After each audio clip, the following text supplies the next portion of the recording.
Mon fiancé s'est excusé et a demandé de reporter notre mariage. En me hâtant de fixer un nouveau rendez-vous pour notre licence de mariage, l'officier de l'état civil m'a annoncé, il a enregistré son mariage un peu plus tôt dans la journée. La veille de notre mariage, mon fiancé m'a annoncé que son entreprise avait une urgence soudaine à Londres et qu'il devait reporter la cérémonie. Je me suis rendu au palais de justice de Paris pour décaler notre rendez-vous pour le certificat de mariage. La greffière m'a regardé, complètement déconcertée. Elle m'a dit que monsieur Julien Bernard venait de signer un acte de mariage ce matin même. À travers la vitre, je l'ai vu. Ses doigts étaient étroitement liés à ceux d'Ambre Petit, son amour de lycée.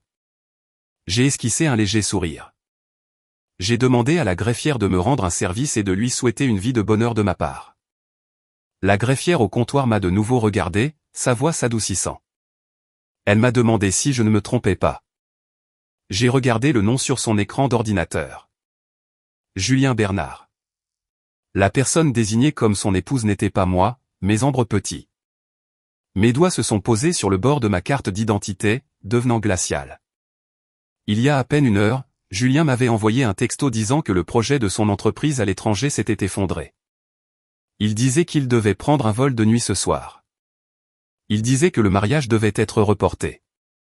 Il s'est excusé encore, et il a promis qu'à son retour, il m'offrirait un mariage encore plus grandiose. Je l'avais cru. J'étais même inquiète qu'il soit trop occupé à l'étranger. J'ai donc pris un VTC pour le palais de justice afin de reporter notre rendez-vous du lendemain, espérant éviter que notre créneau dans le système ne soit annulé. Au lieu de cela, le palais de justice m'a informé qu'il était déjà marié. J'ai levé les yeux à travers la vitre et je l'ai vu. Julien portait la chemise blanche impeccable que j'avais repassée pour lui la nuit dernière. À ses poignets se trouvaient les boutons de manchette en argent que je lui avais offerts. La femme à ses côtés portait une longue robe blanche fluide, ses cheveux souples tombant en cascade dans son dos. Elle souriait doucement, non pas le sourire arrogant d'une victorieuse, mais le sourire assuré de quelqu'un qui savait qu'elle avait finalement été choisie. Je savais qui elle était. Ambre Petit était le premier amour de Julien, celle qui lui avait échappé, et un nom qui n'avait jamais pu être évité pendant mes 5 années avec lui. Alors qu'il s'éloignait du comptoir, Ambre a légèrement trébuché. Julien a immédiatement tendu la main et l'a rattrapée, la serrant fort, leurs doigts entrelacés ne se séparant jamais. Ambre a dit doucement que faire cela était trop cruel pour Chloé. Julien est resté silencieux pendant 2 secondes, puis a dit que je comprendrais. J'ai soudain éclaté de rire. Donc, à ses yeux, même en étant trahi, on s'attendait à ce que je sois compréhensive. Suivant mon regard, l'expression de la greffière a instantanément changé. Elle a suggéré que je m'assoie. J'ai détourné les yeux, j'ai repris ma carte d'identité et j'ai dit que ce n'était pas la peine. Elle a hésité, demandant ce qu'il fallait faire de mon rendez-vous avec monsieur Bernard. Ma voix était parfaitement stable lorsque je lui ai dit de l'annuler. La greffière a hoché la tête et a baissé les yeux pour traiter la demande. Mon téléphone a vibré. C'était un message de l'agence d'organisation de mariage. Ils avaient besoin de la confirmation du paiement final pour le mariage de demain avant 18 h ce soir. Ils demandaient si je voulais procéder au paiement comme prévu. J'ai jeté un coup d'œil à l'écran. Le solde restant était de 42 000 €. De la réservation du palace et du choix des arrangements floraux à l'embauche du DJ et à l'organisation des navettes pour la famille élargie des Bernard, presque tout pour ce mariage avait été géré par moi seul. Julien était occupé. Madame Bernard avait des problèmes de santé. La famille Bernard était immense. Chaque excuse a finalement transformé le mariage en ma seule responsabilité. Je pensais que le mariage consistait en 2 personnes devenant lentement une famille. Maintenant, je réalisais que certaines personnes ne vous considèrent jamais comme faisant partie de la famille. Ils vous considèrent simplement comme de la main-d'œuvre gratuite. J'ai ouvert la page de paiement et j'ai annulé le virement programmé. L'organisatrice de mariage m'a renvoyé un texto pour me demander ce qui se passait. J'ai répondu un seul mot, pause. Je leur ai dit de mettre tous les postes en attente jusqu'à ma confirmation. Juste au moment où j'ai appuyé sur envoyer, les portes vitrées se sont ouvertes. Julien m'a enfin vu. Toute couleur a quitté son visage en une fraction de seconde. Ambre s'est figée, elle aussi. Instinctivement, elle a rapidement fourré le certificat de mariage dans son sac de créateur. Elle a été rapide, mais c'était trop tard. Je l'avais déjà vu. Julien a lâché sa main et s'est dirigé vers moi à grandes enjambées. Il m'a demandé ce que je faisais ici. Je l'ai regardé, lentement, en glissant mon téléphone dans ma poche et j'ai dit, je suis venu reporter notre rendez-vous pour le certificat de mariage. Sa pomme d'Adam a bougé. Il m'a supplié de le laisser m'expliquer. Ambre se tenait derrière lui, les yeux instantanément embués de larmes. Elle s'est excusée, prétendant qu'elle ne l'avait pas fait exprès, disant que sa santé mentale avait été terrible dernièrement, et que Julien avait juste peur qu'elle ne s'en sorte pas. Je l'ai interrompue. Je l'ai regardée droit dans les yeux et j'ai dit, félicitations pour son mariage. Elle est restée là, stupéfaite. Julien a froncé les sourcils et a prononcé mon nom sèchement. Je ne l'ai pas regardé. J'ai gardé les yeux sur Ambre et je lui ai demandé de lui souhaiter une vie de bonheur de ma part. Après avoir dit cela, je me suis retourné et je suis parti. Julien m'a poursuivi, m'attrapant le poignet. Il m'a serré fort, me disant de ne pas agir comme ça. J'ai baissé les yeux sur sa main. Cette main venait de tenir celle de quelqu'un d'autre, et maintenant elle m'attrapait, comme pour retenir quelqu'un qui était obligé de rester et de nettoyer ses dégâts. J'ai retiré ma main centimètre par centimètre. Je lui ai demandé s'il s'attendait à ce que je mette une robe de mariée demain et que je l'attende à l'hôtel après qu'il se soit légalement marié avec une autre femme aujourd'hui. Un regard de désespoir a traversé ses yeux. Il a dit que ce n'était pas ce que je pensais. Je lui ai demandé ce que c'était. Puis il a ouvert la bouche mais n'a pas pu dire un mot. Ambre s'est approchée de lui, parlant doucement. Elle a dit que Julien lui avait promis qu'il ne lui donnait un titre légal que temporairement, juste jusqu'à ce qu'elle soit émotionnellement stable. J'ai regardé Julien. Un mariage temporaire. Il y avait encore pas mal de monde dans le hall du palais de justice. Certains nous regardaient déjà, baissant la voix. Julien a dit que ce n'était pas l'endroit pour parler. J'ai hoché la tête et j'ai accepté. Juste devant lui, j'ai sorti mon téléphone et j'ai ouvert la discussion de groupe e-message que nous utilisions pour les préparatifs du mariage, qui ne comptait que nous trois, Julien, moi et l'organisatrice. Le dernier message datait de la nuit dernière, de Julien, disant que j'avais travaillé dur et qu'il me laissait m'occuper de tous les arrangements. Juste en dessous, j'ai envoyé un nouveau message. J'ai tapé que le mariage était annulé parce que le marié s'était légalement marié avec quelqu'un d'autre aujourd'hui. La discussion est restée silencieuse pendant 3 secondes avant d'exploser. L'organisatrice de mariage a envoyé une série de points d'interrogation. Le coordinateur de l'hôtel a demandé si je confirmais cela.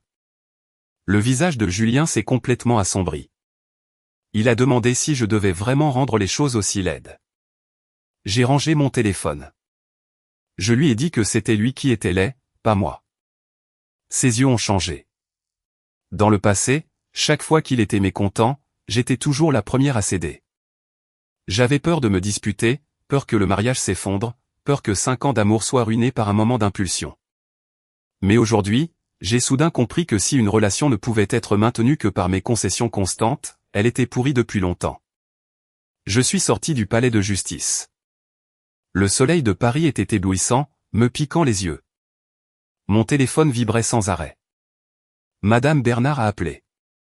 Je n'ai pas répondu. Julien a appelé. Je n'ai pas répondu. Au 3e appel, j'ai baissé les yeux et j'ai vu le nom de ma mère, Hélène. J'ai décroché. Ma mère semblait incroyablement anxieuse. Elle a demandé pourquoi la famille Bernard disait que le mariage était en pause et a demandé ce qui était arrivé à Julien.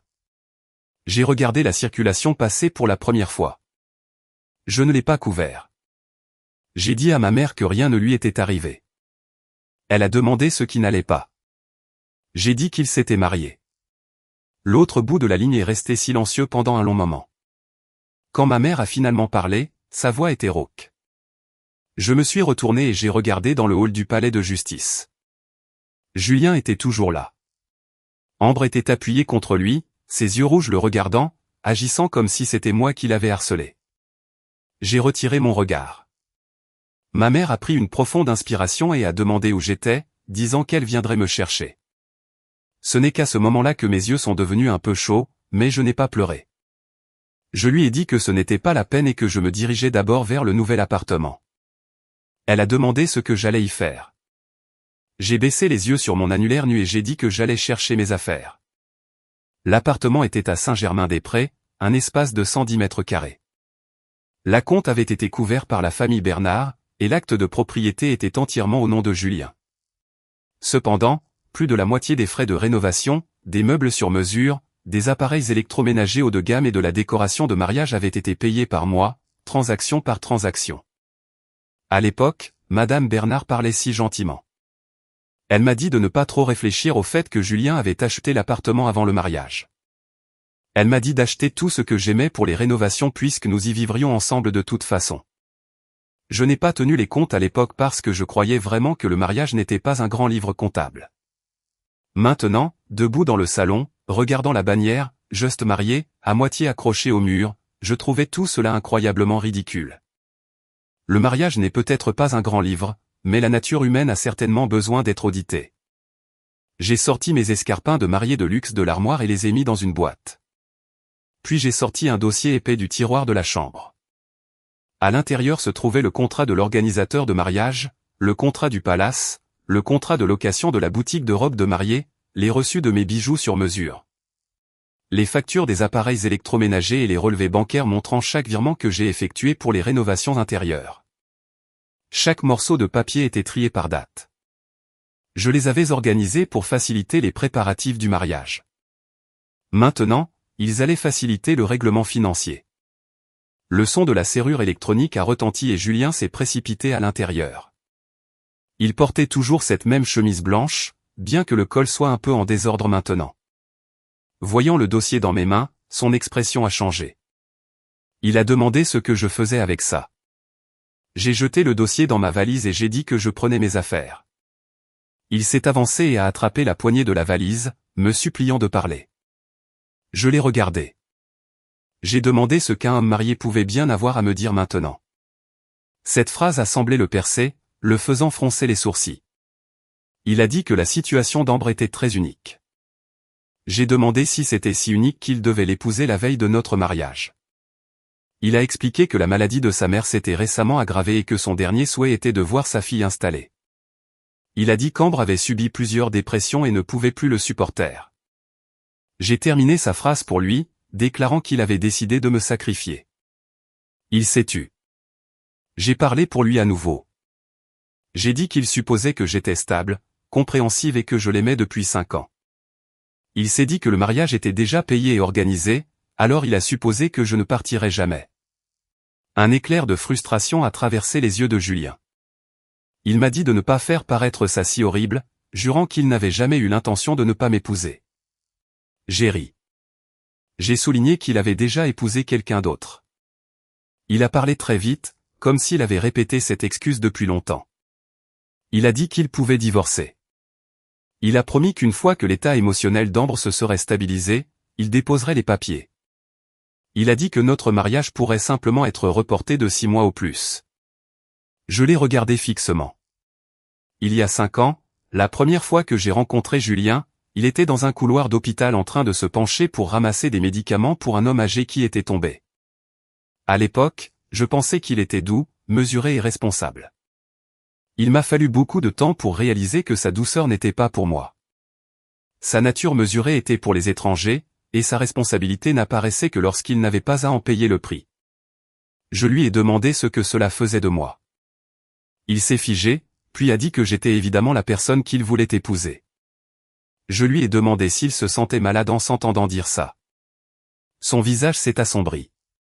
Il m'a dit que j'étais trop émotive en ce moment et qu'il n'allait pas se disputer avec moi. J'ai dégagé ses doigts de ma valise et lui ai dit de ne pas se disputer. Puis il m'a soudainement attrapé les épaules et m'a dit que je ne pouvais pas annuler le mariage. J'ai levé les yeux, entendant enfin ce qu'il importait vraiment. J'ai demandé pourquoi il évitait mon regard.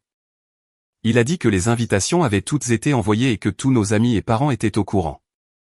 Le palace, l'organisateur d'événements, le DJ, les limousines étaient tous réservés. Il a demandé où irait la dignité des 2 familles si nous annulions maintenant. Les 2 familles.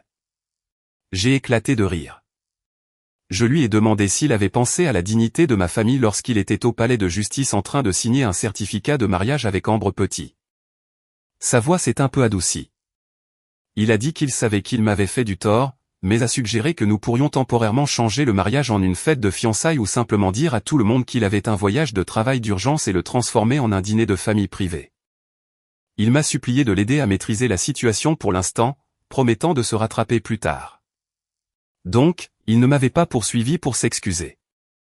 Il m'a poursuivi pour que je nettoie ses dégâts. J'ai fermé ma valise et j'ai dit à Julien que je ne l'aiderais pas à mentir. Le cliquetis des talons a résonné devant la porte.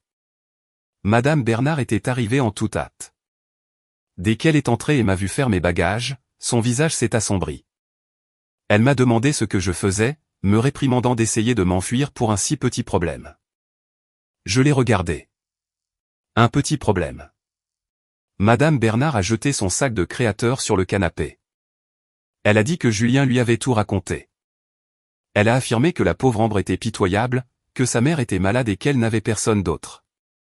Elle a dit que Julien l'aidait juste à traverser une période difficile, et que ce n'était pas comme s'il ne voulait plus de moi. Elle m'a reproché mon manque de tolérance alors que j'étais sur le point de devenir sa belle-fille. Ces mots me semblaient incroyablement familiers. Au cours des 5 dernières années, Madame Bernard avait toujours été comme ça. Quand Ambre est revenue en France, Julien est allé la chercher à l'aéroport et a manqué mon anniversaire. Madame Bernard m'a dit qu'Ambre était nouvelle en ville et avait besoin d'aide, me demandant d'être compréhensive. Quand Ambre a eu mal au ventre au milieu de la nuit, Julien m'a laissé alors que j'avais de la fièvre pour aller la voir. Madame Bernard a dit que j'étais en bonne santé, mais qu'Ambre était fragile depuis l'enfance. Chaque fois qu'Ambre mentionnait qu'elle avait envie de mes lasagnes maison, Madame Bernard me disait de les lui apporter à son appartement, me disant de ne pas être mesquine puisque nous étions toutes de la famille. J'ai enduré cela à chaque fois parce que je n'arrêtais pas de penser que tant que nous arriverions au mariage, tout irait mieux. Mais céder ne m'a valu aucun respect. Cela leur a seulement fait sentir que j'étais plus facile à intimider. J'ai déverrouillé mon téléphone et j'ai montré le texto que Julien m'avait envoyé à propos de son départ pour Londres pour reporter le mariage, le montrant à Madame Bernard. Je lui ai dit que son fils m'avait menti en prétendant partir à l'étranger tout en épousant secrètement une autre femme et lui ai demandé si elle considérait cela comme une simple aide. Madame Bernard y a jeté un coup d'œil, l'air légèrement mal à l'aise, mais a rapidement redressé sa posture. Elle a dit que les hommes avaient leurs difficultés dans les affaires et dans la vie, et que si je continuais à m'accrocher à ça, j'aurais seulement l'air déraisonnable. J'ai hoché la tête et j'ai dit que je serais très raisonnable. L'expression de Madame Bernard s'est alors un peu détendue, mais j'ai continué à parler. Je lui ai dit que j'annulais le mariage et que je refusais de payer le solde final. Je lui ai dit que le contrat de l'hôtel était à mon nom et que je m'en occuperais conformément à la politique d'annulation. Je lui ai dit qu'elle devrait organiser l'hébergement et le transport pour sa propre famille élargie. Le visage de Madame Bernard a instantanément changé. Elle a demandé ce que je voulais dire. J'ai dit que cela signifiait que les affaires de la famille Bernard n'avaient plus rien à voir avec moi. La voix de Julien est devenue tendue. Il m'a dit de ne pas être impulsive, me rappelant que je ne récupérerais pas une grande partie des acomptes. J'ai dit que je le savais et que j'acceptais la perte financière.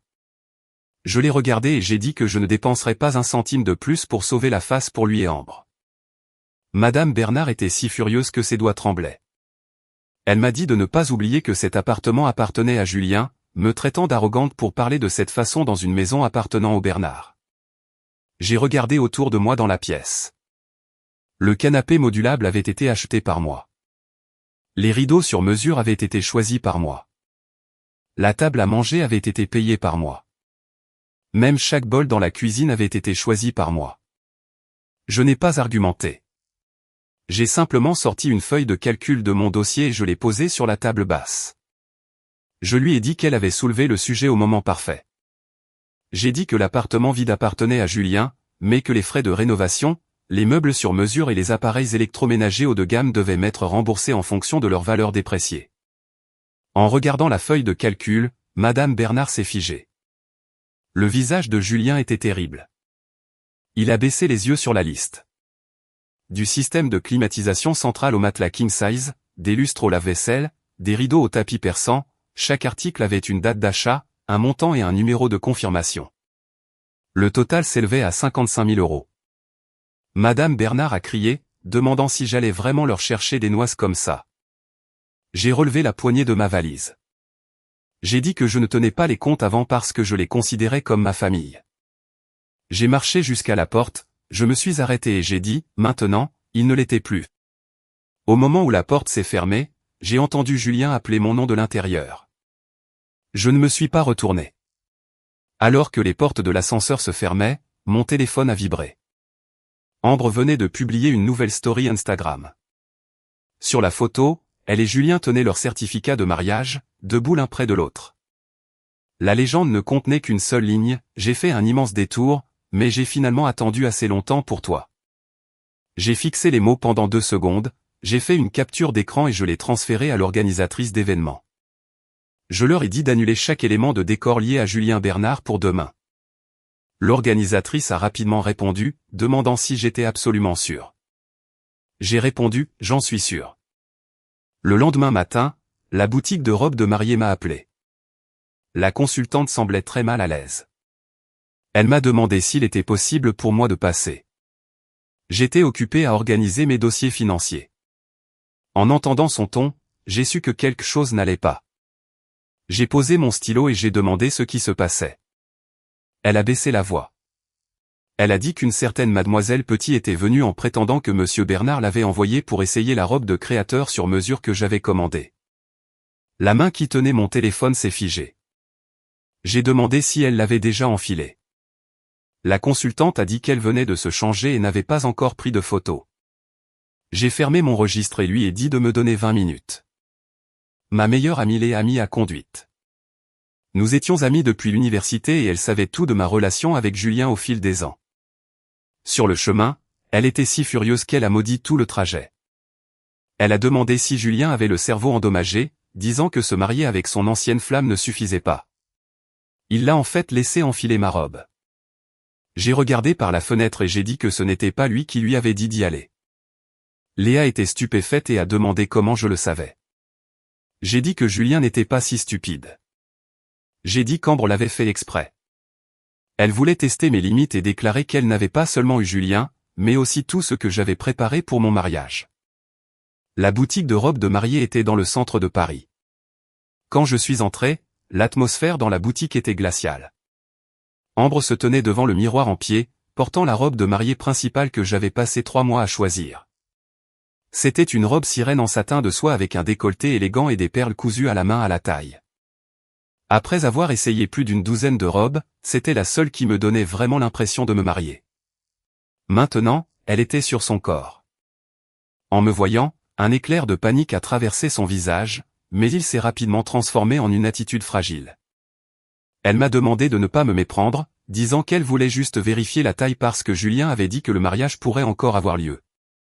Je me suis approché d'elle et je lui ai dit de l'enlever. Les yeux d'Ambre sont devenus rouges. Elle a dit qu'elle savait que j'étais en colère, mais que laisser une robe traîner était un gaspillage. Elle a répété que Julien avait dit que le mariage n'était que temporairement annulé et que les choses ne devaient pas être gaspillées. J'ai regardé la consultante de la boutique et j'ai demandé au nom de qui était le contrat. La consultante a immédiatement dit mon nom. J'ai demandé qui avait payé la compte. Elle a dit que c'était moi. J'ai demandé qui était la locataire. Elle a dit que c'était moi. J'ai hoché la tête. J'ai dit à la consultante de demander à la personne non concernée d'enlever ma robe. Le visage d'Ambre est devenu pâle. Une femme qui l'accompagnait n'a pas pu se retenir et a pris la parole, disant que ce n'était qu'une robe. Et comme Ambre et Julien étaient légalement mariés, quel était le mal à l'essayer? Léa a laissé échapper un rire froid. Elle a demandé si avoir un certificat de mariage lui donnait un mandat pour voler les biens d'autrui. Le visage de la femme s'est raidi. Ambre s'est mordu la lèvre et a demandé si je devais vraiment être aussi agressive. Elle a dit qu'elle savait qu'elle m'avait fait du tort, mais qu'on ne peut pas forcer l'amour et que Julien l'avait toujours gardé dans son cœur. Je l'ai regardée dans le miroir. Elle portait ma robe, me disant que Julien l'avait toujours aimée. Si cela s'était produit dans le passé, la scène m'aurait brisé le cœur. Maintenant, je trouvais seulement cela absurde. Je lui ai demandé si elle savait que Julien et moi étions censés obtenir notre certificat de mariage aujourd'hui. Ses cils ont tremblé et elle a bégayé.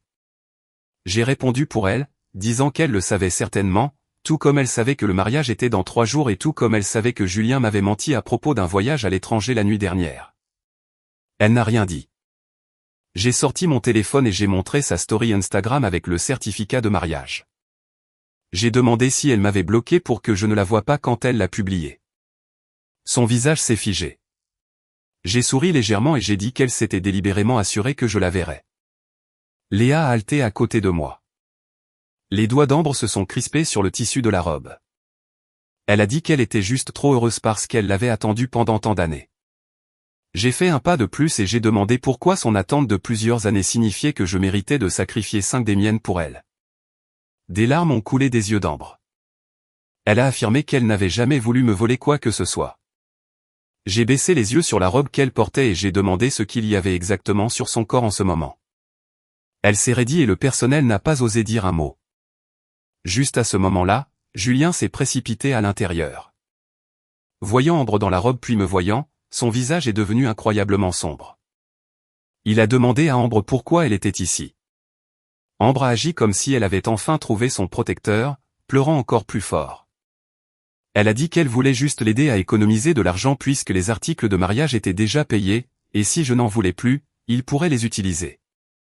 Julien l'a interrompu, lui disant d'aller se changer. Ambre était stupéfaite. Elle ne s'attendait probablement pas à ce que Julien la fasse se déshabiller juste devant moi. Mais Julien ne le faisait pas pour me protéger. Il était juste terrifié que la situation devienne impossible à régler. Je l'ai regardé et j'ai dit qu'il arrivait juste à temps. La façon dont je l'ai appelé formellement a fait tiquer son sourcil. J'ai remis le contrat de location à la consultante, lui disant d'annuler la robe, de déduire la pénalité applicable de la compte et de rembourser le reste sur mon mode de paiement d'origine. La consultante a hoché la tête. Julien m'a bloqué le passage. Il m'a demandé si j'aimais vraiment cette robe. J'ai regardé Ambre dans le miroir et j'ai dit, je l'aimais, mais maintenant elle est sale. Le visage d'Ambre a perdu toute couleur. Julien a baissé la voix et m'a supplié de ne pas dire des choses qui blessent les gens comme ça. Je l'ai regardé. J'ai souligné que le fait qu'elle porte ma robe de mariée ne me blessait pas, mais que le fait que je la qualifie de sale la blessait d'une manière ou d'une autre. Il est resté sans voix face à ma question. Léa a littéralement applaudi, louant sarcastiquement le niveau élite de double standard de Julien. Ambre est allée dans la cabine d'essayage pour se changer. Julien se tenait devant moi, l'air épuisé. Il a dit qu'il savait que j'avais beaucoup souffert ces 2 derniers jours, mais m'a demandé de ne pas tout annuler pour l'instant. Il a demandé un peu de temps pour gérer les choses correctement. Je lui ai demandé ce qu'il entendait par gérer les choses, soulignant qu'il était déjà marié à Ambre. Il est resté silencieux. Je lui ai dit de ne pas traiter le mariage comme on emprunte un parapluie, le lui prêtant aujourd'hui et me le rendant demain. Un regard de douleur a traversé ses yeux et il a dit que ce n'était pas ce qu'il voulait dire. J'ai accepté le reçu de remboursement du personnel et j'ai signé mon nom. J'ai dit que je ne m'attendais de toute façon jamais à le reprendre. Ambre est sortie après s'être changée. Ses yeux lisaient, parlant doucement. Elle s'est excusée et a proposé de payer le nettoyage à sec. Je lui ai jeté un regard et j'ai dit que ce n'était pas la peine. Elle était stupéfaite. Je lui ai dit de considérer ce peu d'argent comme mon cadeau de mariage pour elle. L'expression de Julien est devenue encore plus laide. Je me suis retourné et je suis parti. Dès que je suis sorti, mon téléphone a vibré comme un fou.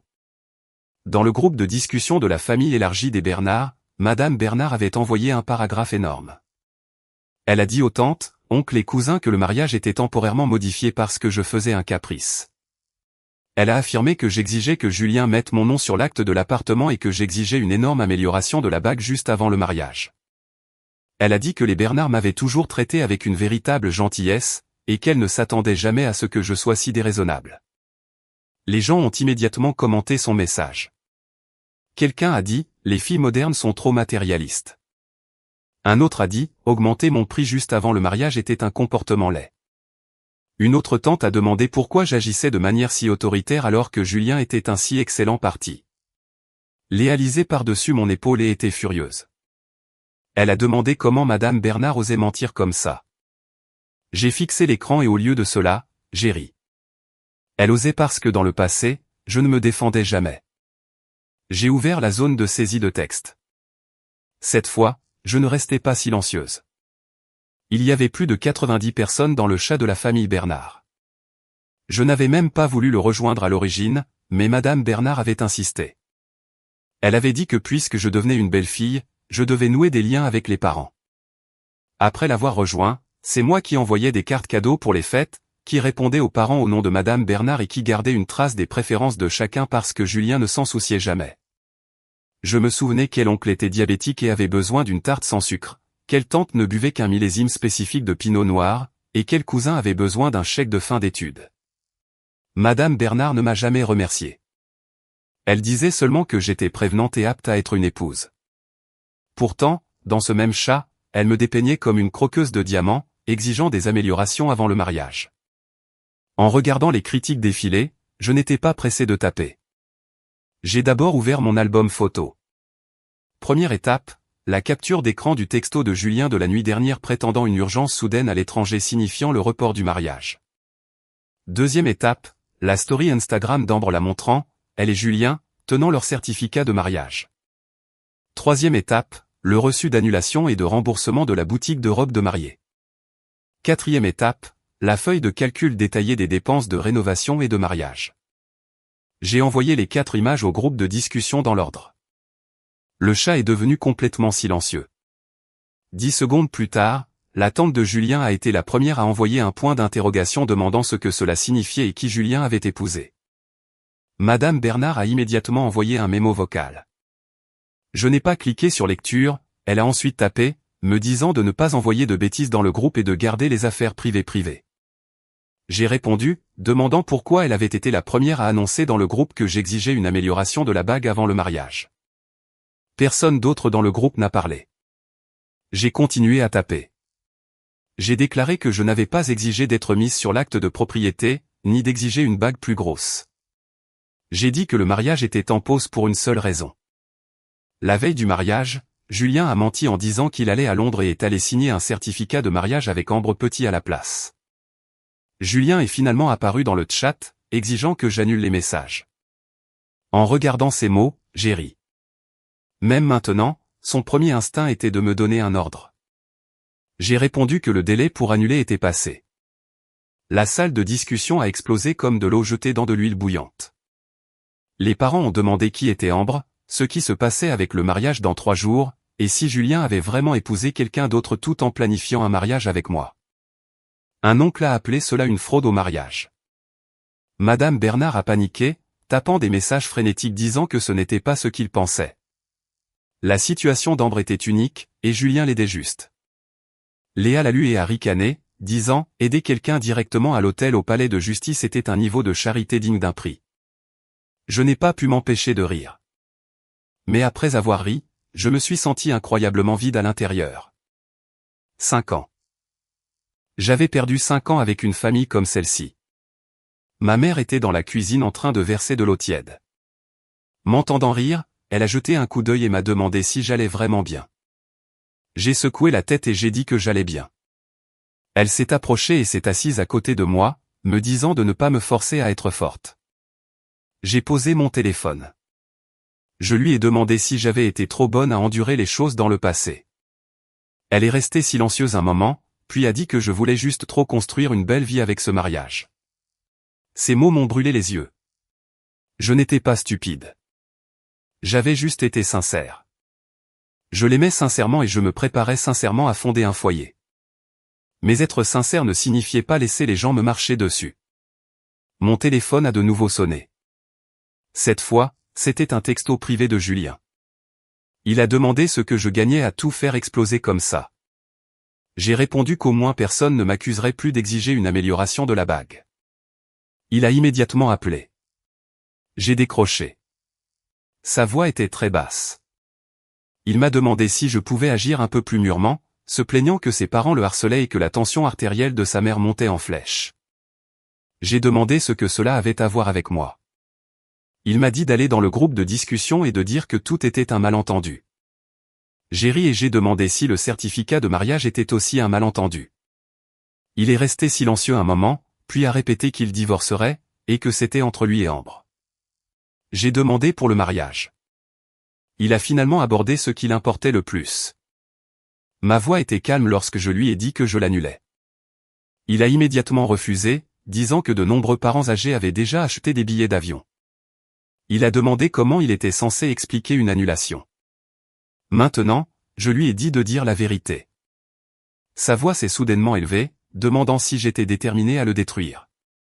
En tenant le téléphone, la dernière parcelle d'amertume dans mon cœur a complètement disparu.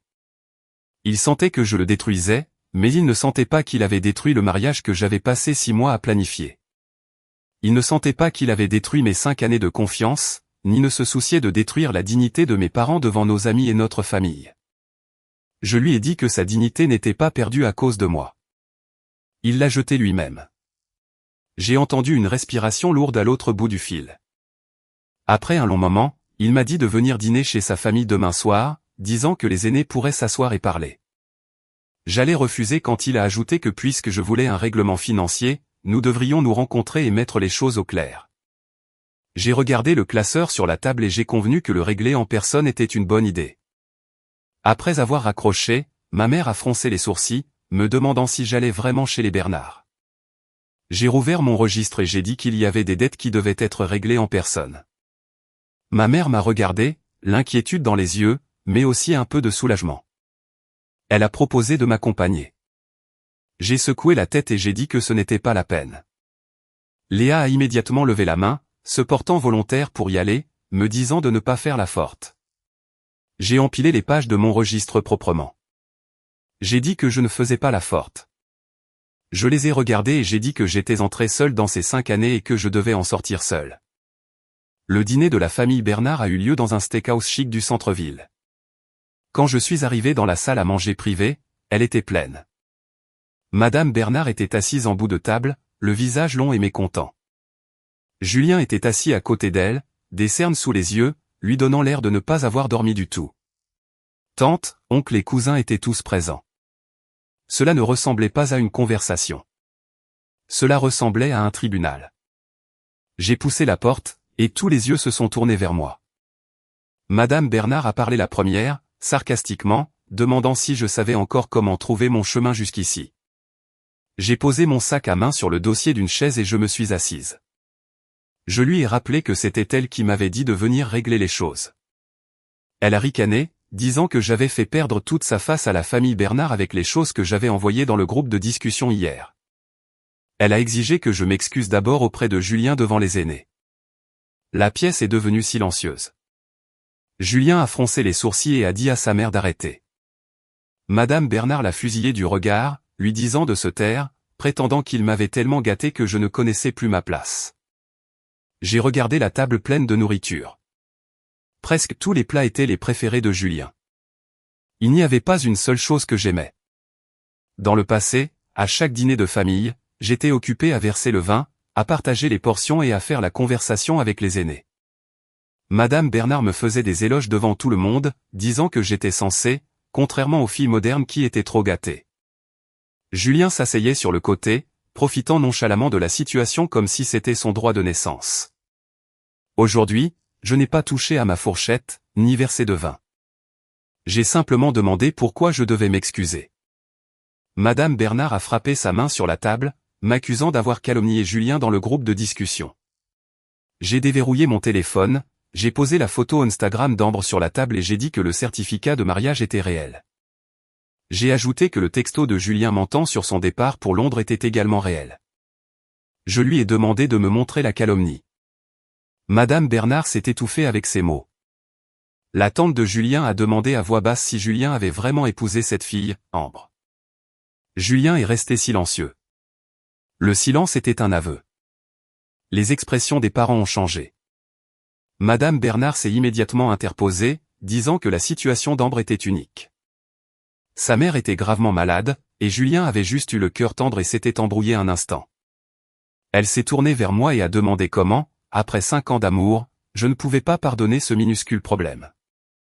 Je l'ai regardée et je lui ai demandé si elle aurait été indulgente si Monsieur Bernard était sorti et avait signé un certificat de mariage avec une autre femme quand ils étaient jeunes. Le visage de Madame Bernard est devenu vert. Elle m'a demandé comment j'osais parler à une aînée de cette façon, exigeant de savoir qui m'avait appris à être une fiancée. J'ai sorti le classeur épais de mon sac et je l'ai posé sur la table. Il a fait un bruit lourd et sourd. Tout le monde a regardé. Madame Bernard a demandé avec lassitude ce que c'était. J'ai dit que c'était les dépenses que j'avais avancées ou payées au nom de la famille Bernard au cours des 5 dernières années. L'expression de Julien a changé. Il m'a dit qu'il n'était pas nécessaire d'aller aussi loin. J'ai demandé s'il avait besoin que je tourne à la première page. J'ai commencé à lire. Octobre de l'année dernière. Madame Bernard a dit que les liquidités pour les rénovations de l'appartement étaient serrées et m'a demandé d'avancer 24 000 € pour la climatisation centrale et les placards sur mesure. Le relevé de virement était au dos. J'ai tourné à la deuxième page. Janvier de cette année. Les Bernard ont insisté pour que le bar ouvert ait des alcools de première qualité pour sauver la face, alors ils m'ont demandé d'avancer la compte de 8 500 €. Troisième page, mars de cette année. Julien a dit, Monsieur Bernard avait besoin d'argent pour des frais médicaux non remboursés, alors j'ai viré 7 000 € avec la mention claire que c'était un prêt. Le visage de Madame Bernard était rouge écarlate. Elle a insisté sur le fait que je l'avais fait volontairement. J'ai hoché la tête, disant que c'est pourquoi je ne l'avais jamais redemandé avant. J'ai levé les yeux et j'ai dit, maintenant que la relation était terminée, l'aide volontaire avait une limite. Les prêts devaient être remboursés et l'argent avancé devait être réglé par les personnes qui en avaient bénéficié. Un oncle a froncé les sourcils, disant, puisque Julien et moi nous sommes aimés, calculer les choses si clairement était laid. Je l'ai regardé et j'ai demandé si le fait que Julien ait épousé quelqu'un d'autre était beau. Il a fermé la bouche. Madame Bernard tremblait de rage, m'accusant de n'être intéressée que par leur argent. J'ai répondu rapidement et fermement. Oui. La salle privée était complètement silencieuse. J'ai regardé Madame Bernard et j'ai dit que je ne l'avais pas demandé avant parce que je voulais épouser Julien. Maintenant qu'il était marié, bien sûr, je reprenais mon argent. Julien a fermé les yeux une seconde, puis a dit qu'il me rembourserait. J'ai demandé quand il a hésité. J'ai glissé une facture détaillée pré-imprimée devant lui et je lui ai donné 7 jours. Madame Bernard a crié, demandant si j'étais folle et où il trouverait autant d'argent en 7 jours. Je lui ai dit qu'il pouvait mettre en place un plan de paiement, mais qu'il devait signer une reconnaissance de dette juridiquement contraignante. Madame Bernard a agi comme si elle avait entendu la blague la plus ridicule du monde. Outré que j'exige une reconnaissance de dette, je l'ai corrigé, l'appelant un accord de remboursement. À ce moment-là, Monsieur Bernard, qui n'avait pas dit un mot, a finalement ouvert la bouche. Sa santé n'était pas excellente, et il était assis dans un coin avec une expression lourde. Il a dit tranquillement à sa femme de le signer. Madame Bernard était stupéfaite. Monsieur Bernard a regardé Julien et lui a dit de nettoyer le gâchis qu'il avait fait lui-même. Julien avait l'air vaincu. J'étais un peu surprise. Au fil des ans, Monsieur Bernard parlait rarement, et j'avais toujours supposé qu'il approuvait silencieusement le comportement de sa femme. Mais à ce moment-là, il m'a regardé, sa voix grave, et m'a remercié d'avoir pris le temps de m'occuper de ses factures médicales au fil des ans. Personne d'autre dans la pièce n'a parlé. Mes doigts se sont légèrement resserrés. Il était la première personne de la famille Bernard à m'avoir jamais dit « Merci pour ton travail acharné », mais c'était trop tard. J'ai hoché la tête, j'ai dit à Monsieur Bernard de prendre soin de sa santé. Madame Bernard était toujours réticente à céder et était sur le point de discuter lorsque la porte de la salle privée s'est ouverte. Ambre se tenait dans l'embrasure de la porte. Elle portait un trench coat de couleur claire, les yeux rouges. Dès qu'elle est entrée, elle a regardé timidement Madame Bernard et a demandé si elle arrivait à un mauvais moment. Le fait qu'elle appelle Madame Bernard maman a figé toute la pièce dans un silence gêné. Le visage de Madame Bernard s'est raidi. Julien s'est levé brusquement, demandant à Ambre pourquoi elle était là. Ambre a dit doucement qu'elle avait vu les parents parler de moi dans le chat et qu'elle s'inquiétait que je rende les choses difficiles pour Julien. Elle m'a regardé et a dit que si quelqu'un était à blâmer, c'était elle, me suppliant de ne pas mettre la pression sur Julien et ses parents. J'ai ri et je lui ai dit qu'elle arrivait au moment parfait. J'ai tapoté mon classeur et j'ai dit que puisqu'elle était la nouvelle Madame Bernard, elle devrait rester pour entendre parler des dettes de la famille et des litiges de mariage. Le regard fragile sur le visage d'Ambre s'est fissuré. Elle ne s'attendait clairement pas à ce que je la traîne dans un audit financier. Elle est restée coincée dans l'embrasure de la porte, incapable d'avancer ou de reculer. Julien s'est approché pour l'éloigner, lui disant de rentrer d'abord chez elle. Mais Ambre a secoué la tête, les larmes aux yeux, disant qu'elle ne voulait pas qu'il affronte cela seul. C'était une déclaration silencieuse, mais les regards que les parents lui ont jetés sont instantanément devenus compliqués. Hier, il me critiquait d'être une croqueuse de diamants. Aujourd'hui, voir Ambre agir comme la nouvelle épouse leur a fait réaliser que Julien l'avait vraiment épousée. Alors, qu'est-ce que cela faisait de moi? Et que devait être le mariage dans 3 jours? Madame Bernard perdait son emprise sur sa fierté. Elle voulait protéger Ambre, mais était terrifiée par les ragots familiaux. Elle a forcé un visage rigide et a dit à Ambre de s'asseoir puisque sa santé était fragile. Ambre s'est assise docilement à côté de Julien à la place qui m'était destinée. Je n'ai rien ressenti. J'ai juste poussé l'accord de remboursement au centre de la table et j'ai dit que puisque tout le monde était là, il devrait le signer. Madame Bernard était furieuse, me traitant de déraisonnable. Je l'ai regardée droit dans les yeux et j'ai dit qu'elle était la déraisonnable.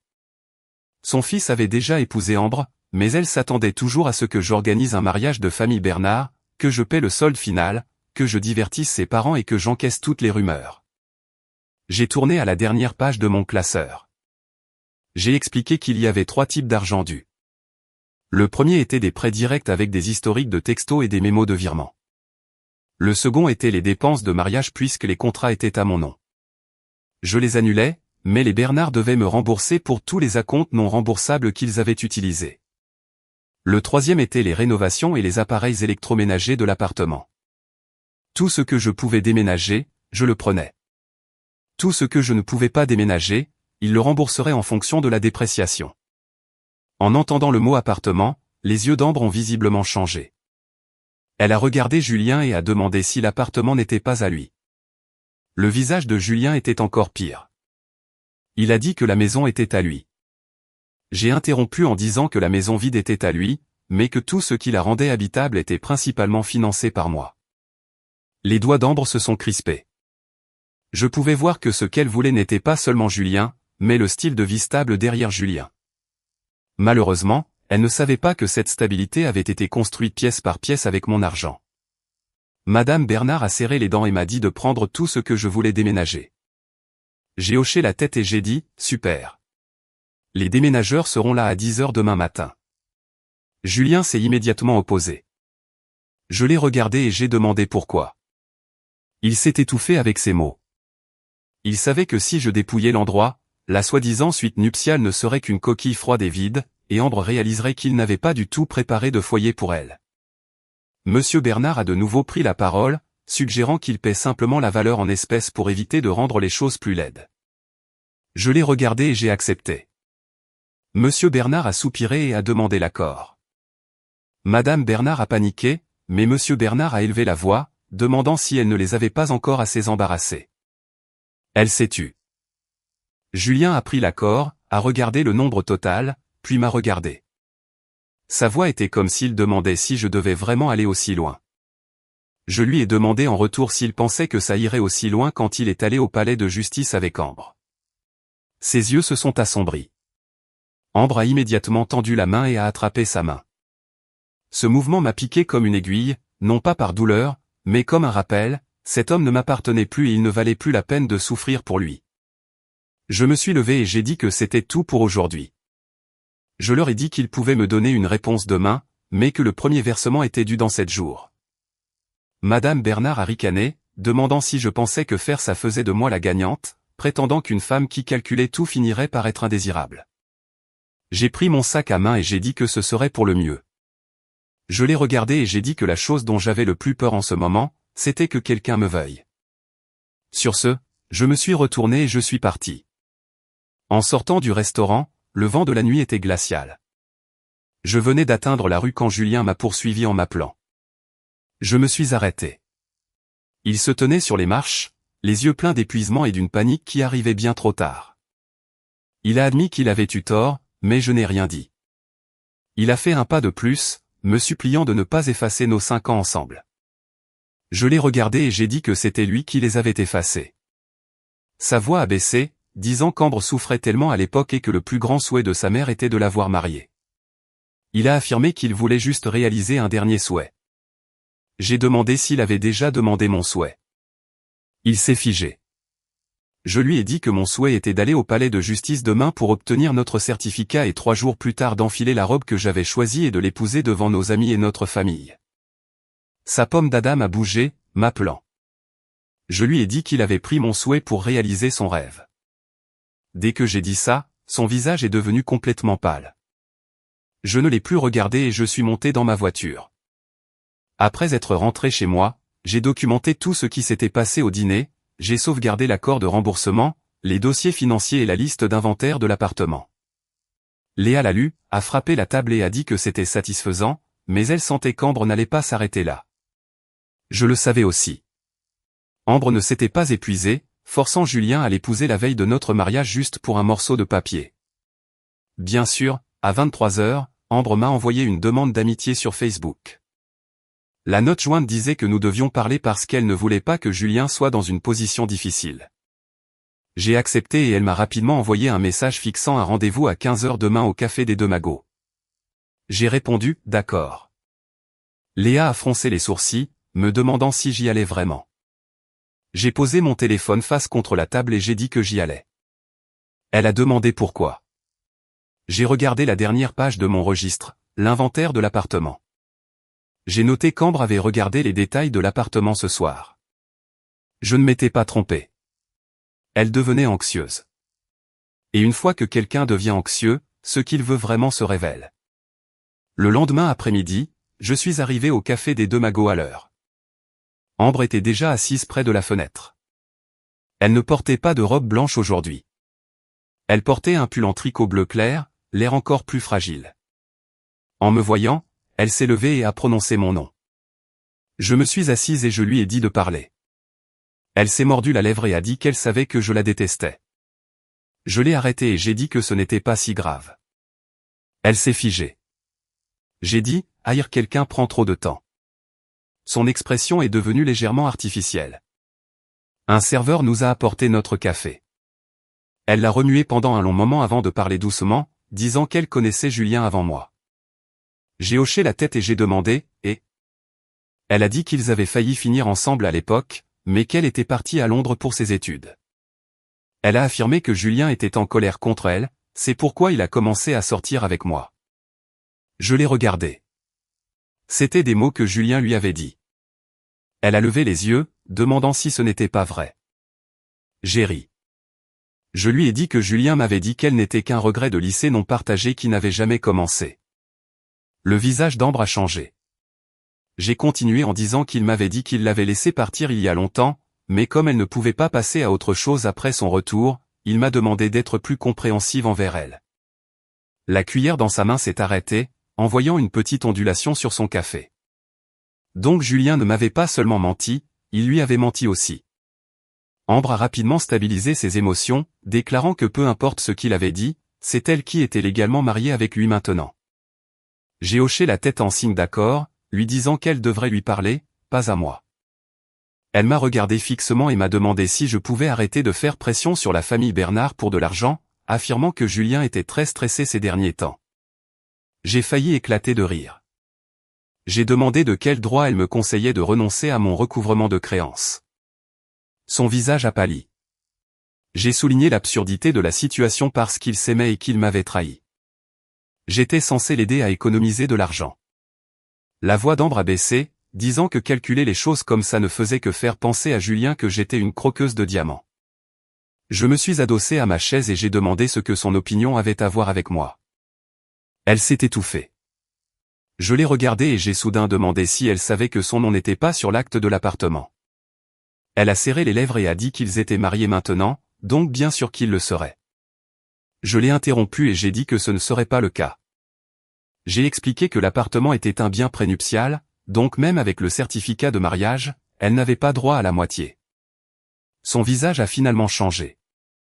J'ai continué, expliquant que les rénovations, les meubles et les appareils électroménagers allaient être saisis par moi ou payés en espèces. J'ai suggéré que si elle voulait emménager, elle devrait demander aux Bernard s'ils avaient l'argent pour le meubler à partir de zéro. La façade fragile d'Ambre s'est finalement fissurée. Elle a demandé si je devais vraiment être aussi impitoyable. Je l'ai regardée et j'ai demandé si elle se sentait impitoyable quand elle a essayé ma robe de mariée. Elle a serré les dents, affirmant que c'était ce que Julien lui devait. Je lui ai dit d'aller se faire payer par lui alors et j'ai repoussé ma tasse de café. Je lui ai dit d'arrêter d'essayer de me voler. Je me suis levé pour partir. Ambre a soudain demandé si je pensais que Julien m'aimait vraiment. Je me suis arrêté. Elle semblait penser qu'elle avait trouvé mon point faible et a commencé à parler plus vite.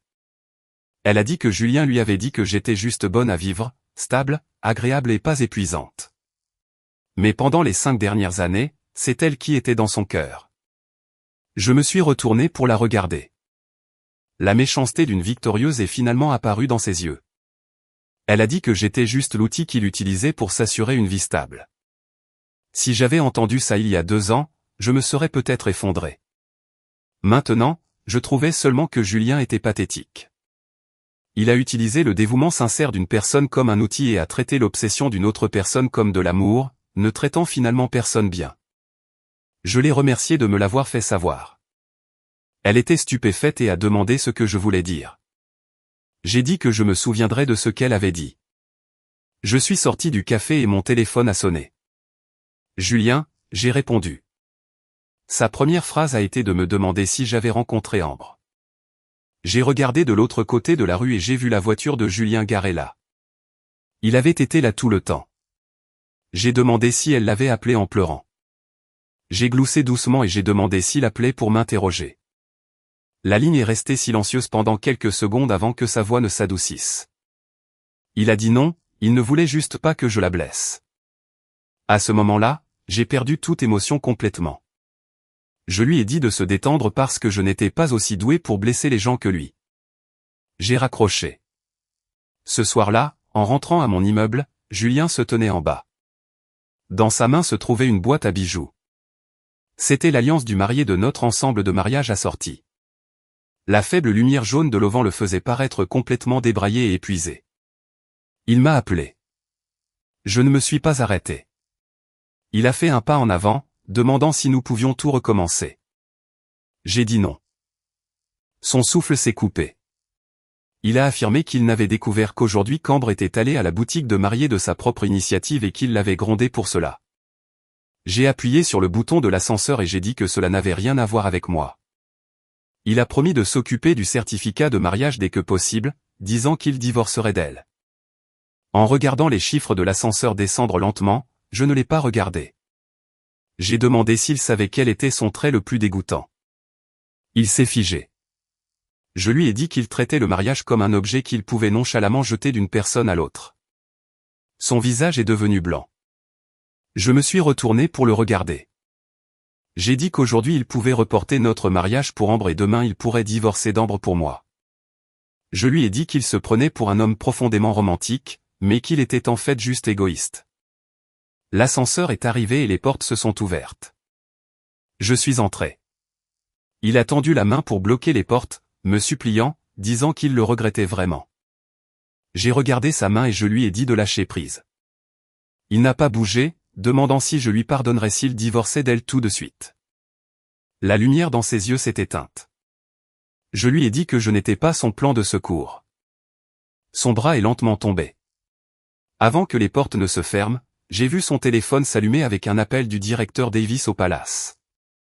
Je savais qu'elle était sur le point de l'informer que la grande salle de bal qu'ils avaient réservée n'était plus disponible pour l'usage de la famille Bernard.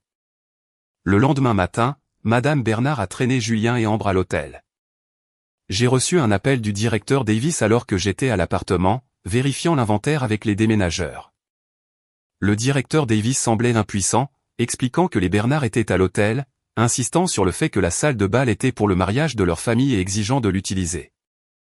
J'ai demandé s'ils avaient apporté le contrat. Elle a dit non, me rappelant que le contrat et le compte de paiement étaient tous deux à mon nom. Je lui ai dit de le gérer conformément au contrat. Puis le directeur Davis s'est arrêté, mentionnant que Madame Bernard devenait très agitée. J'ai ri et j'ai demandé qui était Madame Bernard. Le directeur Davis est resté silencieux une seconde, clairement confus par ma question. J'ai attrapé mon sac à main et j'ai dit que je me dirigeais là-bas. Dans le hall de l'hôtel, Madame Bernard se disputait avec la réception. Elle a crié que tous leurs parents avaient été prévenus et a demandé pourquoi ils ne pouvaient pas utiliser la salle de bal, affirmant qu'elle était réservée pour le mariage des Bernard. Le directeur Davis a patiemment expliqué que le contrat était à mon nom et que j'avais annulé la configuration de mariage originale et accepté les frais d'annulation. Madame Bernard a frappé sa main sur le bureau, criant que puisque je n'étais pas encore marié dans la famille, je n'avais pas le droit d'annuler leur mariage. Je me suis approché et j'ai dit que j'avais le droit parce que j'avais signé le contrat et payé l'argent. Madame Bernard s'est retournée, son visage devenant laid. Elle m'a demandé si j'avais encore le culot de me montrer.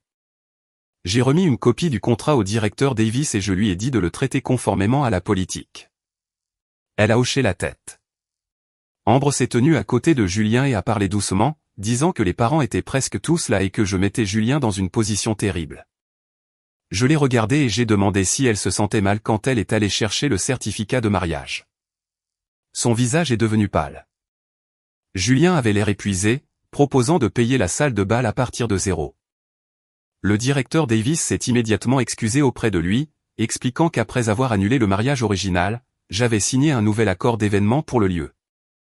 Julien était stupéfait. Madame Bernard était stupéfaite. Elle a demandé quel genre d'événement j'organisais. J'ai dit une fête d'annulation. Madame Bernard a froncé les sourcils, demandant ce que c'était. J'ai dit que c'était pour célébrer la rupture d'une relation toxique, la fin des sacrifices inutiles et la rupture des liens avec la famille Bernard. Le directeur Davis a fait de son mieux pour garder un visage professionnel. Léa, debout derrière moi, tremblait de rire réprimé. L'expression de Julien était incroyablement compliquée. Il a demandé si je devais vraiment l'organiser ce jour précis. J'ai dit oui, puisque j'avais choisi la date de toute façon. Je l'ai regardé et j'ai suggéré que lui et Ambre trouvent un autre hôtel puisqu'ils étaient le couple légal maintenant. Ambre a finalement craqué, arguant que les invitations avaient déjà été envoyées avec cette adresse. Je l'ai regardé et je lui ai rappelé que c'est moi qui avais envoyé ces invitations. Elle s'est étouffée. J'ai souligné chaque mot en soulignant que le nom de la mariée sur ces invitations était aussi le mien. Madame Bernard était furieuse, m'accusant de chercher à me venger. Je l'ai admis librement, disant que c'était une vengeance parfaitement raisonnable, justifiée et légale. Julien m'a regardé avec des yeux peinés, me suppliant de ne pas faire ça. J'ai arrêté de le regarder et je me suis tourné vers le directeur Davis. Je lui ai dit d'enlever le panneau de bienvenue, le mur de photos et les cartes de vœux. Les fleurs pouvaient rester, mais de les remplacer par une palette de couleurs plus claires. J'ai dit que je lui enverrais les fichiers pour les écrans de projection sous peu. Le directeur Davis a hoché la tête. Madame Bernard s'est jetée en avant pour essayer de saisir le contrat.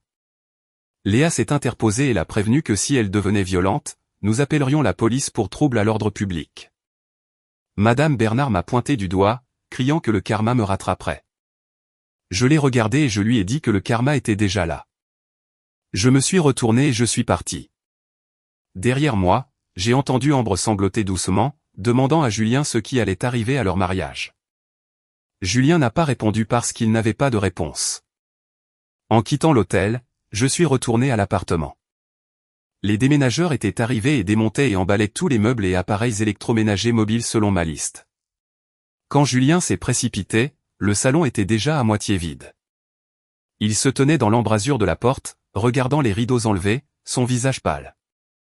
Il a demandé si je prenais vraiment tout. J'ai coché un article sur mon presse-papier et j'ai dit oui, soulignant que nous avions choisi ces choses ensemble.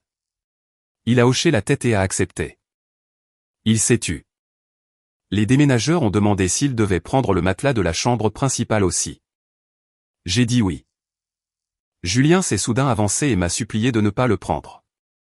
Je l'ai regardé. Ses yeux devenaient en fait rouges. Il m'a demandé de laisser au moins une chose qui nous appartenait. J'ai bouché mon stylo. J'ai dit à Julien qu'il n'y avait pas de nous en ce qui concernait ces choses. J'ai tapoté le presse-papier et je lui ai rappelé que c'est moi qui l'avais payé. Cette phrase l'a giflé si fort qu'il n'a pas pu dire un autre mot. Au moment où les déménageurs ont terminé, le salon était réduit à des installations nues et à quelques meubles bon marché que les Bernard avaient achetés à l'origine. Ambre est entrée en courant, voyant la pièce vide. Son expression était inestimable. C'était probablement la première fois qu'elle réalisait que la soi-disant suite nuptiale que Julien avait préparée n'était qu'une coquille vide sans moi. Elle a demandé à voix basse si c'était là qu'ils allaient vivre. Julien n'a pas répondu. J'ai signé le manifeste de déménagement et je me suis dirigé vers la porte. Julien a soudain parlé, disant « Je n'étais pas ce genre de personne avant ». Je me suis retourné et j'ai demandé quel genre de personne j'étais avant. Il a dit d'une voix rauque que je ne calculais jamais les choses comme ça. J'ai hoché la tête, disant que c'est exactement pourquoi ils avaient tous oublié que ces choses étaient à moi au départ. Il se tenait au milieu du salon vide comme s'il réalisait enfin que je ne faisais pas un caprice. Je m'extrayais systématiquement de sa vie. Après que l'appartement ait été dépouillé, le conflit entre Julien et Ambre est arrivé plus vite que je ne l'avais prévu. Le lendemain, Léa m'a envoyé une capture d'écran du groupe de discussion de la famille Bernard. Le cousin de Julien avait envoyé un message disant qu'Ambre se plaignait que l'appartement était trop vide et exigeait des rénovations et son nom sur l'acte, menaçant de ne pas emménager sinon. Les parents se moquaient ouvertement d'elle sous le message. L'un d'eux a noté qu'elle exigeait l'acte juste après avoir signé les papiers, soulignant que j'avais dépensé des milliers d'euros en rénovation sans jamais demander à être mise sur le titre. Ils ont dit que les Bernard avaient laissé tomber un diamant pour ramasser un caillou. J'ai lu les messages mais je n'ai pas répondu. Le vent avait tourné, mais je n'avais plus besoin de la validation de ces gens. Le jour qui devait être notre jour de mariage est finalement arrivé. Les arrangements floraux à l'extérieur de la salle de bal de l'hôtel étaient les mêmes, mais le panneau de bienvenue ne comportait plus nos photos de fiançailles. Je n'avais jamais vraiment fait de photos de fiançailles. Julien disait toujours qu'il était trop occupé et le repoussait jusqu'à juste avant le mariage, ce qui s'est avéré être le moment où il a épousé quelqu'un d'autre. Donc, aujourd'hui, le panneau de bienvenue disait simplement « L'événement pour aller de l'avant de Chloé ». En dessous, il y avait une ligne plus petite. Merci pour les souvenirs et merci de m'avoir enfin réveillé. Léa l'a vu et ses yeux se sont embués de larmes. Elle m'a demandé si j'étais vraiment sûr de cela. J'ai ajusté mon tailleur beige et j'ai dit que j'étais sûr. Je ne portais pas de robe de mariée, ni de noir. Je n'allais pas pleurer une relation pourrie. Les invités qui sont arrivés étaient principalement mes parents et amis. Je leur avais envoyé une explication au préalable. Quiconque voulait venir pouvait le considérer comme un bon dîner. Quiconque ne le voulait pas, je ne forçais pas. Ma mère est arrivée, habillée élégamment. Elle m'a tenu la main et m'a dit que j'étais belle aujourd'hui. J'ai souri, je l'ai serrée dans mes bras et je me suis excusé. Elle m'a tapoté le dos et m'a dit que je ne devais d'excuses à personne. Cela a failli me faire pleurer. À 11h30, les Bernard sont arrivés. Madame Bernard portait la robe bordeaux qu'elle avait achetée pour le mariage, l'air furieuse. Julien marchait derrière elle, non pas en smoking, mais en costume sombre. Ambre est venue aussi. Elle portait une robe de cocktail blanche. Pas exactement une robe de mariée, mais assez voyante. Dès qu'ils sont entrés, tous les yeux se sont tournés vers eux. Des chuchotements ont éclaté. Les invités murmuraient qu'Ambre était la nouvelle épouse et se demandaient quel genre d'événement c'était vraiment. Choqué que les Bernard aient eu le culot de se montrer. Madame Bernard a ravalé son embarras et s'est dirigée droit vers moi, me demandant si je les avais invités ici juste pour les humilier. Je lui ai dit qu'elle se faisait des idées. Je ne l'ai pas invitée. Elle s'est incrustée. Son visage s'est aggravé. Julien m'a regardé, sa voix rauque, demandant à parler. Je lui ai dit que nous ne parlions pas de sentiments personnels aujourd'hui. J'ai pointé l'énorme écran de projection à l'avant de la pièce et j'ai dit que nous parlions d'argent. L'écran s'est allumé. La première diapositive était un grand livre maître des dépenses du mariage, la compte de l'hôtel, l'organisateur, le DJ, le vidéaste, les cadeaux d'invités, les blocs d'hôtel pour les parents et les navettes. Chaque article indiquait la date de paiement et le compte d'où il provenait. Les invités se sont tus. Le visage de Madame Bernard a complètement changé, exigeant de savoir pourquoi je montrais cela. J'ai pris un micro. Ma voix a résonné dans les haut-parleurs de la salle de bal. J'ai souhaité la bienvenue à ma famille et à mes amis, déclarant qu'aujourd'hui devait être mon mariage avec Julien Bernard. J'ai expliqué qu'il y a 3 jours, il avait prétendu qu'une urgence de travail à Londres forçait un report. L'écran est passé à la deuxième diapositive. Le message texte de Julien. J'ai continué en disant que le même jour, j'ai découvert qu'il était au palais de justice en train de signer un certificat de mariage avec mademoiselle Ambre Petit. Diapositive 3. La story Instagram d'Ambre. Des halètements ont résonné dans la pièce. Le visage d'Ambre est devenu blanc fantôme et elle a gémi le nom de Julien. Julien est resté figé sur place. J'ai regardé la foule. J'ai expliqué que depuis les étapes de planification jusqu'à l'annulation, ce mariage avait entraîné des coûts énormes. J'ai mentionné que la famille Bernard avait dit à leurs parents que j'exigeais une bague améliorée et l'acte de l'appartement juste avant le mariage. J'ai dit qu'aujourd'hui, je rendais simplement la vérité publique. Les diapositives ont défilé une par une. Pas d'exagération, pas de cris, juste des chiffres et des faits clairs comme de l'eau de roche. Qui a payé? Qui en a profité? Qui a menti? Et qui a trahi? Les parents des Bernard semblaient de plus en plus mortifiés. Les personnes qui m'avaient insulté hier regardaient maintenant le sol. Madame Bernard s'est jetée en avant pour attraper mon micro, mais Léa et la sécurité de l'hôtel l'ont bloquée. Madame Bernard a crié que j'étais vicieuse. Je l'ai regardée et j'ai dit que je ne faisais que clarifier publiquement les affirmations qu'elle avait faites dans son groupe de discussion. À ce moment-là, Ambre a soudain éclaté en sanglots. Elle a pleuré qu'elle savait que je la détestais, mais m'a supplié de ne pas ruiner Julien comme ça, prétendant qu'il ne l'avait aidé que parce qu'il était trop gentil. Je me suis tourné pour la regarder, lui demandant si elle était vraiment sûre de vouloir utiliser le mot gentil. Elle s'est figée. J'ai cliqué sur la diapositive suivante. C'était une capture d'écran des messages Facebook qu'elle m'avait envoyés, me demandant si je voulais savoir pourquoi Julien l'avait épousée en premier. À côté, il y avait une capture d'écran d'elle admettant que sa mère n'était pas vraiment en train de mourir, mais qu'elle voulait juste désespérément l'épouser. Ce n'était pas un enregistrement secret ou une caméra cachée. C'était un texte qu'elle avait tapé de ses propres mains. Le sang a quitté le visage d'Ambre. Julien a tourné la tête pour la regarder fixement, déclarant qu'elle lui avait menti. Ambre a paniqué, lui attrapant le bras, pleurant qu'elle ne voulait pas. Elle avait juste trop peur de le perdre. Le dernier pilier de la fierté de Julien s'est effondré. Les murmures des tables se sont intensifiés. Les invités se sont moqués du fait que le dernier souhait était faux aussi, les qualifiant de couple fait au paradis. L'un prêt à mentir, l'autre prêt à croire. Madame Bernard s'est agrippée à une table pour se soutenir. On aurait dit qu'elle allait s'évanouir. Je ne me suis pas arrêté. La dernière diapositive était l'accord de remboursement. J'ai annoncé que les Bernard avaient confirmé leur premier plan de paiement la nuit dernière et que je poursuivrais le reste en justice. J'ai dit à la salle que j'avais payé pour la restauration d'aujourd'hui, donc quiconque voulait rester et manger était mon invité, et quiconque voulait partir était libre de le faire. J'ai posé le micro. Julien est soudain monté sur scène. Tout le monde le regardait. Il s'est tenu devant moi, les yeux rouges, et s'est excusé. Je l'ai regardé. J'avais attendu des jours pour ses excuses, mais en les entendant maintenant, à ce moment-là, j'ai réalisé qu'elles n'avaient absolument aucun poids. Sa voix tremblait alors qu'il disait qu'il savait qu'il avait eu tort, suppliant pour une chance. Il a promis de divorcer d'Ambre immédiatement, disant que nous n'avions pas à annuler le mariage. Nous pourrions juste. Je l'ai interrompu. Il m'a regardé comme si j'étais sa dernière bouée de sauvetage. J'ai sorti ma bague de fiançailles de ma poche et je l'ai laissée tomber dans une flûte à champagne vide à côté de moi.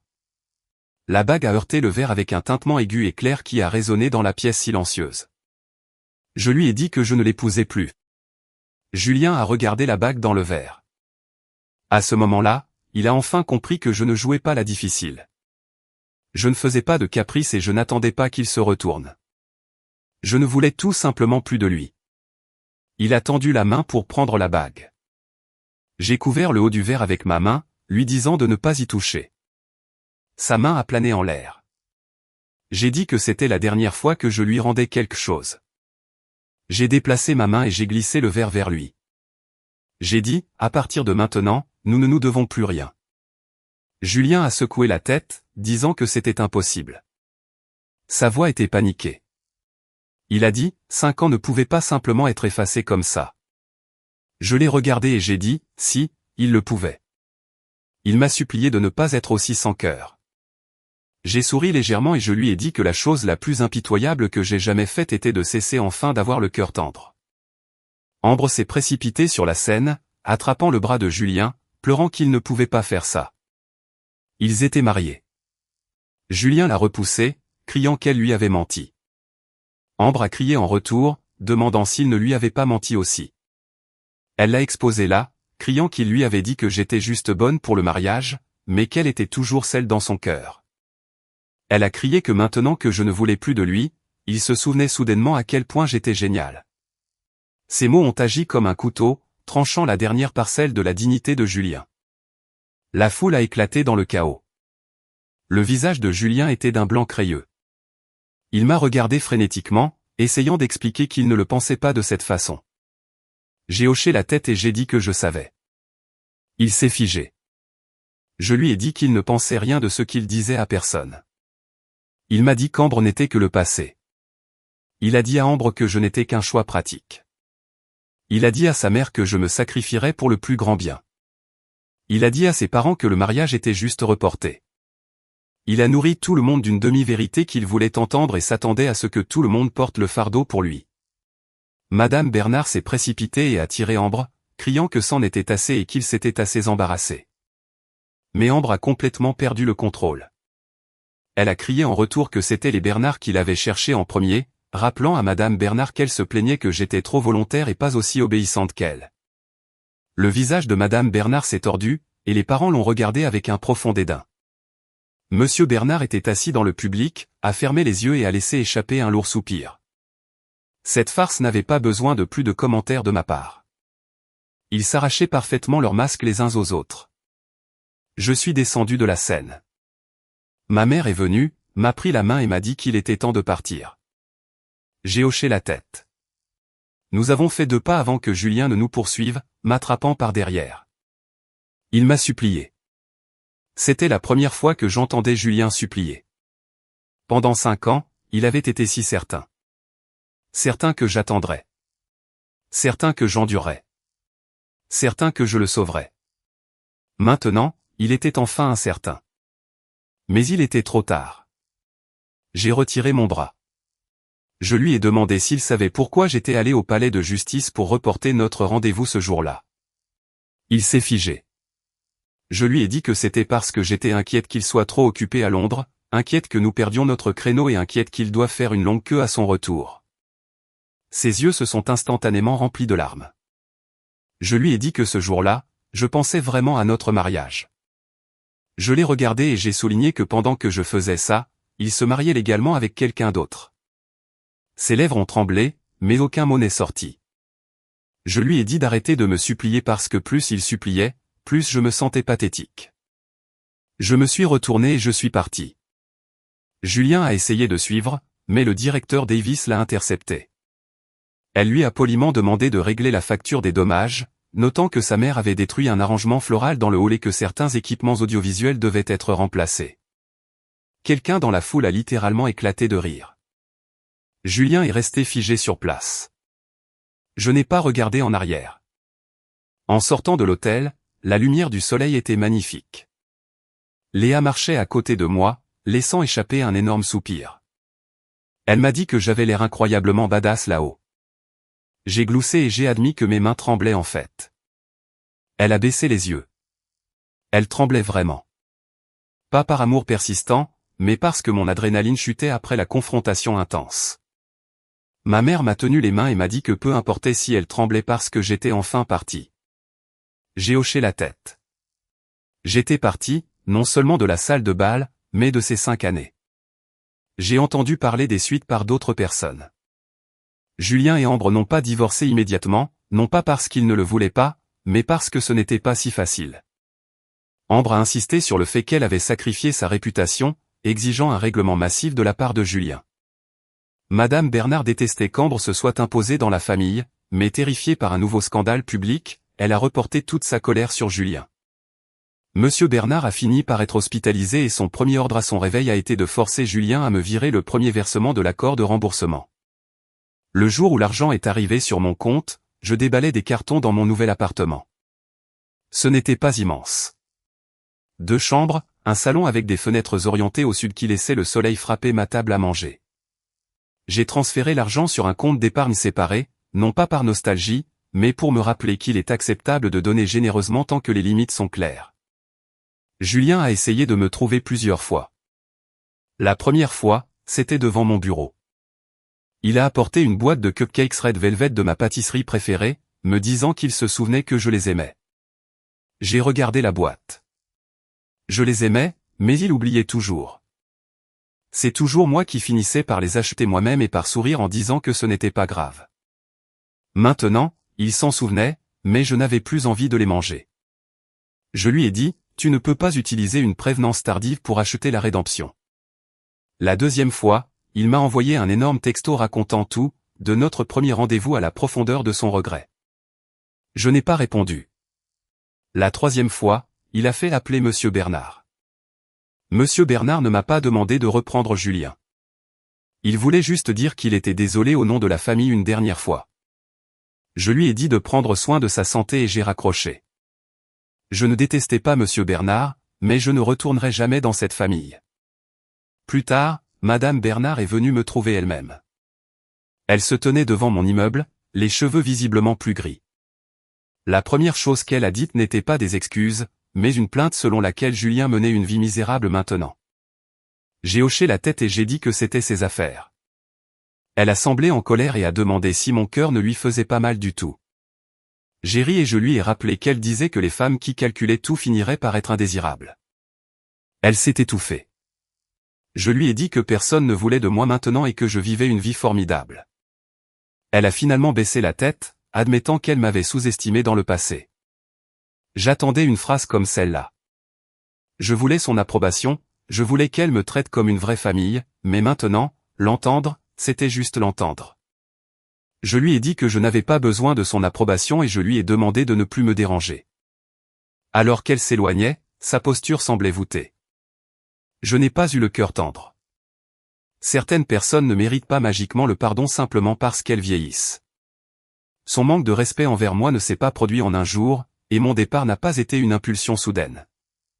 Quelques mois plus tard, j'ai reçu un courrier, non pas une invitation de mariage, mais une copie d'un procès intenté par Ambre. Léa l'a vu et n'a pas pu s'arrêter de rire, étonnée qu'il se poursuive réellement en justice. Je l'ai parcouru. C'était un litige sur les biens matrimoniaux et les dommages et intérêts. Ambre voulait que Julien paie pour la détresse émotionnelle, et les Bernard refusaient de régler. J'ai jeté la copie dans le broyeur. Léa a demandé si je ne voulais pas savoir comment ça s'était terminé. J'ai secoué la tête et j'ai dit non. Elle a posé son menton sur sa main, notant à quel point j'avais changé, disant « J'avais toujours peur que les autres aient des difficultés. » J'ai souri. Je lui ai dit « Maintenant, je m'inquiète seulement d'avoir des difficultés. » Léa m'a fait un pouce levé, me félicitant d'avoir enfin appris à vivre pour moi-même. J'ai souri en retour.